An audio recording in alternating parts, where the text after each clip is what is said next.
കോൺഗ്രസ് സ്ഥാനാർത്ഥിയെ സംബന്ധിച്ചിടത്തോളം, ശ്രീ തരൂരിനെ സംബന്ധിച്ചിടത്തോളം അദ്ദേഹം പരാജയം സമ്മതിച്ചു കഴിഞ്ഞിരിക്കുകയാണ്.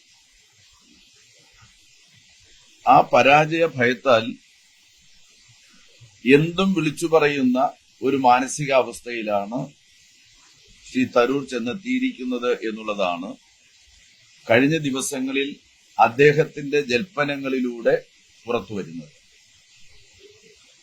കേരളത്തിലെ 20 പാർലമെന്റ് മണ്ഡലങ്ങളിലും ഇടതുപക്ഷ ജനാധിപത്യ മുന്നണിയുടെ മുഖ്യ എതിരാളി എന്ന് പറയുന്നത് UDF തന്നെയാണ്. 20 പാർലമെന്റ് മണ്ഡലങ്ങളിലും ഒരിടത്തും NDA അല്ലെങ്കിൽ BJP ഇടതുപക്ഷ ജനാധിപത്യ മുന്നണിക്ക് മുഖ്യ എതിരാളിയായി വന്നിട്ടില്ല എന്നുള്ളതാണ് തെരഞ്ഞെടുപ്പ് ചിത്രം ശ്രദ്ധിക്കുന്ന ആർക്കും മനസ്സിലാക്കാൻ വേണ്ടി സാധിക്കുന്നത്.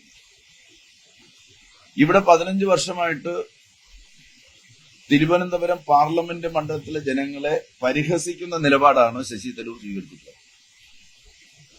സാധാരണ നമ്മള് ചില പക്ഷികളെ കുറിച്ച് കേട്ടിട്ടുണ്ട്, വർഷത്തിലൊരിക്കൽ വന്നുചേരുന്ന ദേശാടന കിളികളെ കുറിച്ച്.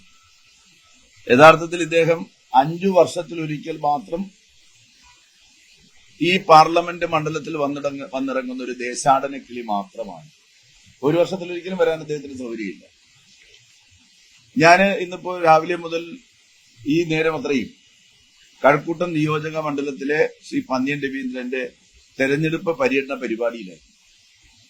അവിടെ കൂടിയ ആയിരക്കണക്കായിട്ട് ആളുകളോട് ഞാൻ ചോദിച്ചു, പല കവലകളിലും ഞാൻ ചോദിച്ചു, നിങ്ങൾ എപ്പോഴെങ്കിലും ഈ ദേശാടന കിളിയെ 5 വർഷത്തിനിടയിൽ കണ്ടിട്ടുണ്ടോ എന്ന് ചോദിച്ചു. അവിടെ കൂടിയ ആളുകളെല്ലാം പറഞ്ഞു കണ്ടിട്ടില്ല. അപ്പൊ അദ്ദേഹം 5 വർഷത്തിലൊരിക്കൽ വരിക. കഴിഞ്ഞ 15 വർഷമായിട്ട് ആളുകൾക്ക് നല്ല ബോധ്യമുണ്ട്. ആദ്യത്തെ 5 വർഷക്കാലം നിങ്ങൾ മനസ്സിലാക്കണം, അദ്ദേഹം ഒരു കേന്ദ്രമന്ത്രി കൂടിയായിരുന്നു. ഒരു കേന്ദ്രമന്ത്രിക്ക് ഒരു നിയോജക മണ്ഡലത്തിൽ, സ്വന്തം നിയോജക മണ്ഡലത്തിന്റെ വികസന പ്രവർത്തനങ്ങളിൽ എത്രമാത്രം കാര്യങ്ങൾ ചെയ്യാൻ സാധിക്കുമെന്ന് തിരുവനന്തപുരം നഗരത്തിലെ പ്രഗത്ഭരായിട്ടുള്ള മാധ്യമ പ്രവർത്തകരോട് ഞാൻ പറയേണ്ട കാര്യമില്ല. ഞാനൊരു കൊച്ചു മന്ത്രിയായിരുന്ന ആളാണ്, ഒരു സംസ്ഥാനത്തിന്റെ മന്ത്രിയായിരുന്ന ആളാണ്. ഒരു സംസ്ഥാനത്തിന്റെ മന്ത്രിക്ക് എന്തൊക്കെ ചെയ്യാൻ സാധിക്കുമെന്ന് കൃത്യമായിട്ട് മനസ്സിലാക്കാനും അത് ചെയ്യാൻ ശ്രമിച്ചിട്ടുള്ള ഒരാളെന്നുള്ള നിലയിൽ എനിക്ക് പറയാൻ സാധിക്കും.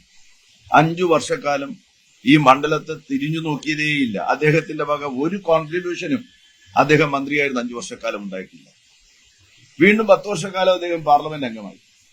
ഞാൻ വളരെ വിനയത്തോടു കൂടി അദ്ദേഹത്തോട് ചോദിക്കുകയാണ്, നിങ്ങളുടെ വക, നിങ്ങളുടെ സിഗ്നേച്ചർ വരേണ്ട ഏതെങ്കിലും ഒരു കാര്യം ചൂണ്ടിക്കാണിച്ചു തരാൻ സാധിക്കും?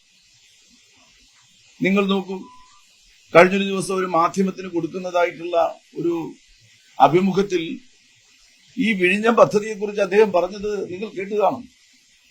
സത്യത്തിൽ എങ്ങനെ നിങ്ങളുടെ എല്ലാം മുന്നിൽ അദ്ദേഹത്തിന് ഇങ്ങനെ പറയാൻ സാധിക്കുന്നു എന്നാണ് ഞാൻ ചോദിക്കുന്നത്.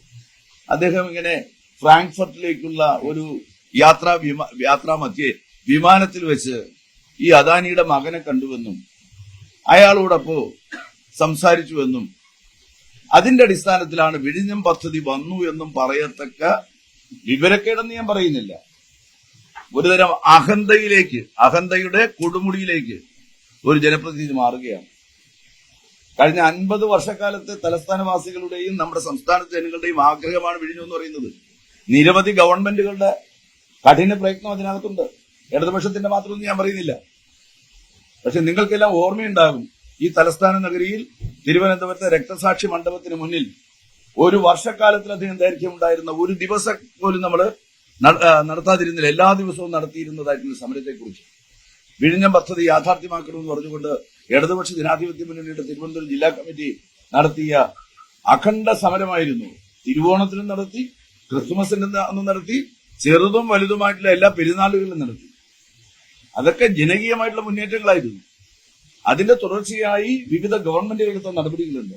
ഏറ്റവും അവസാനം നിശ്ചയദാർഢ്യത്തോടുകൂടി ഞങ്ങൾക്ക് യഥാർത്ഥത്തിൽ വിഴിഞ്ഞം പദ്ധതിയിൽ ഉമ്മൻചാണ്ടിയുടെ ഗവൺമെന്റ് ഉണ്ടാക്കിയ എഗ്രിമെന്റുകളോട്, ചില വ്യവസ്ഥകളോടെല്ലാം വ്യത്യസ്തമായ നിലപാടുണ്ടായിരുന്നെങ്കിലും ആ പദ്ധതി അതിന്റെ പേരിൽ നിന്നു പോകരുത് എന്നു കരുതി ആ പദ്ധതിയുമായിട്ട് മുന്നോട്ട് പോകാൻ രാഷ്ട്രീയമായിട്ടുള്ള ഇച്ഛാശക്തി ഈ തലസ്ഥാനത്തിനും സംസ്ഥാനത്തിനും വേണ്ടി കാണിച്ചൊരു ഗവൺമെന്റിന്റെ ഇച്ഛാശക്തിയുടെ ഭാഗമായി വന്നൊരു പദ്ധതിയെ പുള്ളി വില കുറച്ച് കാണുന്നത് എങ്ങനെയാ?